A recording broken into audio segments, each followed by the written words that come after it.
ফেরাউন, কারুন, নমরুদ, আমরা বলেছিলাম ফেরাউনের চেয়ে তোমার শক্তি বেশি হয় নাই, কারুনের চেয়ে নমরুদের চেয়ে তোমার শক্তি বেশি হয় নাই।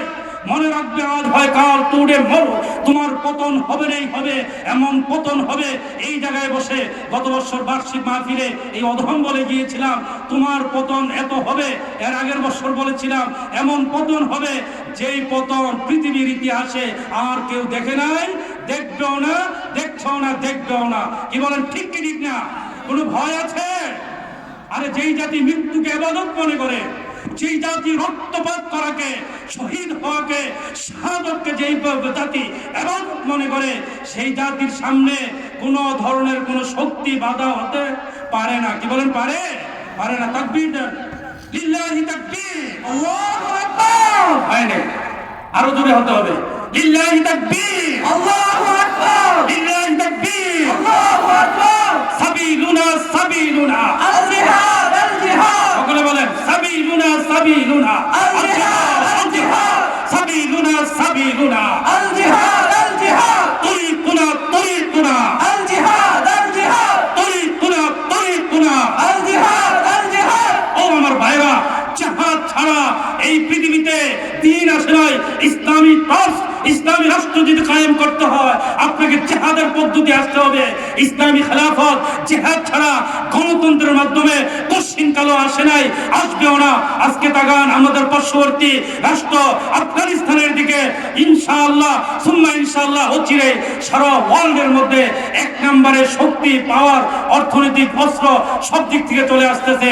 সেখানকার পররাষ্ট্র সচিব বাংলাদেশে আছে, গত ১-১.৫ মাস আগে ভারতে এসে ২০ দিন প্রায় ৩৭টা চুক্তি করে গেছে। সারা ওয়ার্ল্ডের সাথে একা চলে আসে মন্ত্রীরা মিটিং করে গাছতলায়, ঘাসের মধ্যে বসে বসে মিটিং করে। আরে শান্তি কারে কয়? জিহাদ লাগবে, জিহাদ মুসলমানদের হাতিয়ার। আল্লাহ রাসূল বলছেন, যতক্ষণ দিন পর্যন্ত আমার উম্মতের অন্তরের মধ্যে জিহাদের স্পৃহা থাকবে, জিহাদের আগ্রহ থাকবে, জিহাদের মহব্বত, জিহাদের ভালোবাসা, শাহাদাতের মর্যাদা, শাহাদাতের ভালোবাসা থাকবে, ততদিন পর্যন্ত আমার উম্মতকে, মুসলমানদেরকে কাফেররা ভয় করবে। যেদিন মুসলমানদের অন্তর থেকে জিহাদের মায়া চলে যাবে, মহব্বত চলে যাবে, আর মুসলমানদেরকে কাফেররা ভয় করা দূরের কথা, শয়তানেও ভয় করবে না। কি বলেন, ঠিক কি ঠিক না? হযরত ওমর ফারুক রাদিয়াল্লাহু তাআলা জিহাদের স্পৃহা ছিল। রোম সম্রাট তলোয়ার উঠেছে, ওমর বলো তোমাকে কে বাঁচাবে? ওমর বলছে না, আমাকে আমার আল্লাহ বাঁচাবে। ওমর টান দিয়া তার তলোয়ার, রোম সম্রাটের তলোয়ার টান দিয়ে হাতে নিয়ে নিজের তলোয়ার ডান হাতে রোম সম্রাটের মাথার উপরে উঠিয়েছে। ও কাফের বাচ্চা কাফের, ও ইহুদির বাচ্চা ইহুদি, ওই মালাউনের বাচ্চা মালাউন, বল তোকে কে বাঁচাবে? থরথর করে কাঁপা শুরু করছে, কাঁপা শুরু করছে। ওমর তুমি আমাকে বাঁচাবা? বলছে না, আমি বাঁচাবো না, তোকেও আমার আল্লাহ বাঁচাবে। এই হলো জিহাদের স্পৃহা। এই জিহাদের স্পৃহা আমরা না বুঝলো, ইহুদিরা বুঝেছে, পশ্চিমারা বুঝেছে, ওই আমাদের পার্শ্ববর্তী রাষ্ট্র ভারত বুঝেছে, মালাউনেরা বুঝেছে।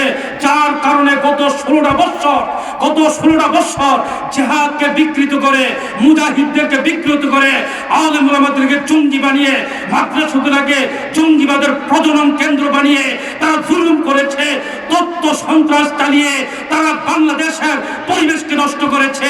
জিহাদকে তারা সন্ত্রাস বলে ওয়ার্ল্ডের মধ্যে তারা প্রচার করার চেষ্টা করেছে। আমি আপনাদেরকে বলি, রাখে আল্লাহ, মারে কে? কি বলেন? তারা অপপ্রচার করে কোনো কিছু করতে পারছে? কোনো কিছু করতে পারো নাই। তোমরা পলায়ন করেছো ভারতে, বিভিন্ন দেশে চোরের মতো পলায় গেছো। আমরা মুসলমানেরা ওলামায়ে ইকরাম জেল খেটেছি, জুলুম নির্যাতন সহ্য করেছি।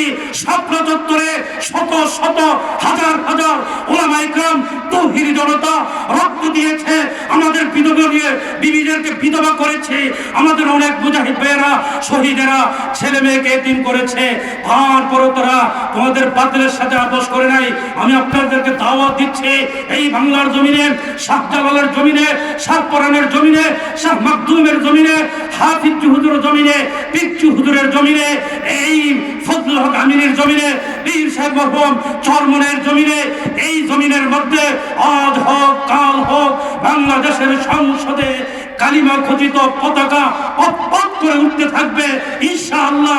আপনারা দেখতে পাবেন সেদিন আর বেশি দিন দূরে নয়, যেদিন বাংলাদেশের সংসদের ছাদের উপরে কালিমার পতাকা পথ করে উঠবে। রাজি আছেন তো ইনশাআল্লাহ? ইনশাআল্লাহ। আরে তাকবীর, আরে তাকবীর, আরে তাকবীর। দিন ইসলাম, দিন ইসলাম, আল কোরআনের আলো, কোরআন সুন্নাহর আলো, নারে তাকবীর। বেদার হইলেন আপনারা? ভয় পাচ্ছেন? আমার ভাইয়ারা, আপনাদেরকে একটা কথা বলে যাই, দোয়া করবেন আপনারা। আমাদের আলেমদের জন্য আপনাদের কাছে দোয়া চাই।